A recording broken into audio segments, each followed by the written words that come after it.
80% of a jar of mayonnaise is pure liquid oil, yet it behaves like a soft white cloud, a structure holding its shape. But push the temperature 1 degree too high or pour that oil too fast, and that structure collapses into a greasy, separated slick. The system holding this together is called an oil and water emulsion. It consists of millions of microscopic oil droplets suspended inside a matrix of water, vinegar, and dissolved egg. The entire reason those droplets do not immediately fuse back together into a puddle is a delicate chemical workforce, barely a molecule thick, wrapping around each individual drop. Viewing the mixture this way reveals a system governed strictly by fluid dynamics and protein architecture. Understanding how that molecular architecture breaks under stress provides a reliable way to diagnose a failure in real time and reverse the damage. Building this architecture requires 4 specific components: water, an acid, an egg yolk, and oil.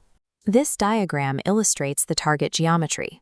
We are taking a massive volume of oil and forcefully shearing it down into uniform, spherical droplets measuring exactly 2 micrometers across. In this spatial arrangement, the water and yolk mixture acts as the continuous phase, the blue matrix, while the isolated oil droplets act as the dispersed phase. The egg yolk deploys its chemical workforce. The primary molecule, lecithin, along with yolk lipoproteins, race to the boundary of every single droplet, linking to form a tight, elastic curtain. The acid drops the pH of the water matrix into the 4 to 5 range. This creates an electrostatic charge along the curtains, forcing the coated droplets to aggressively repel one another. Multiply that repulsion across millions of tightly packed droplets, and they resist flowing past each other. That internal friction generates the thick, paste-like body.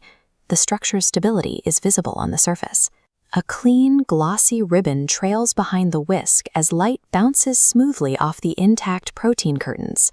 As long as the droplet size hits 2 micrometers and the lecithin coverage holds, physics forces the oil to behave like a solid.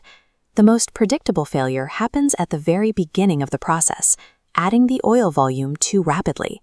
The kinetic energy of your whisk has a hard speed limit. It simply cannot shear a massive influx of oil down to the 2 micrometer target fast enough. As you can see in this visualization, the oil arrives as massive, unsheared blobs. This entirely overwhelms the available supply of lecithin, which cannot stretch to cover it. Without that protective barrier, the bare edges of the oil blobs make contact and instantly fuse together in a process called coalescence. Once coalescence starts, it cascades. The individual droplets collapse, destroying the continuous phase, until you are left with a flat layer of oil resting on top of a water layer. You spot this microscopic collapse in real time, when the smooth, glossy surface in your bowl suddenly turns visually matte. The instruction to drizzle the oil drop by drop is a strict mechanical requirement. The flow rate must be calibrated to the speed of droplet formation.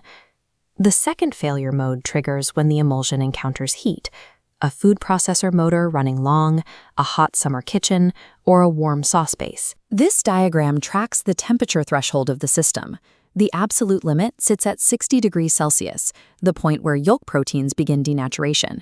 As the heat hits that threshold, the once elastic protein film surrounding each droplet unfolds. It stiffens, becomes rigid, and violently tears open.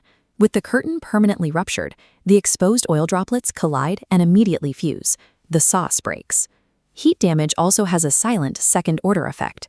Temperatures in the 40s and 50s Celsius will soften the protein film, allowing the droplets to slowly merge at the edges before total collapse is visible. Keeping a metal bowl in the fridge before making mayonnaise provides thermal insurance against protein melting. The final stress test pushes the system in the opposite direction, dropping the temperature below the freezing line. At -20 Celsius, there is a deceptive induction period.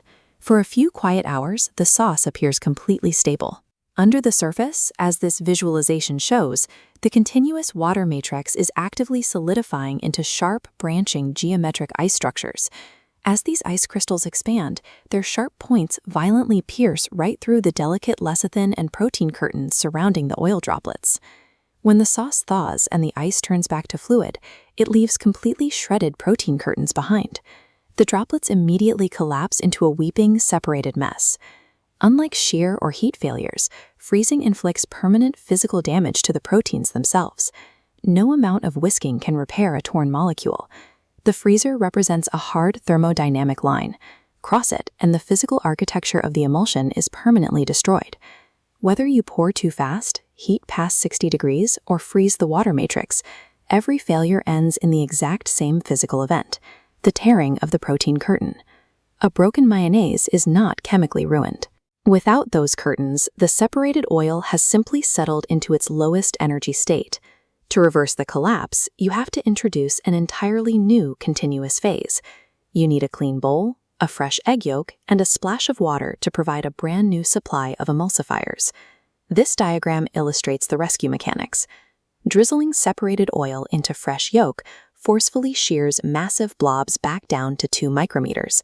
The fresh phase instantly provides a surplus of lecithin molecules, quickly locking in the new droplets.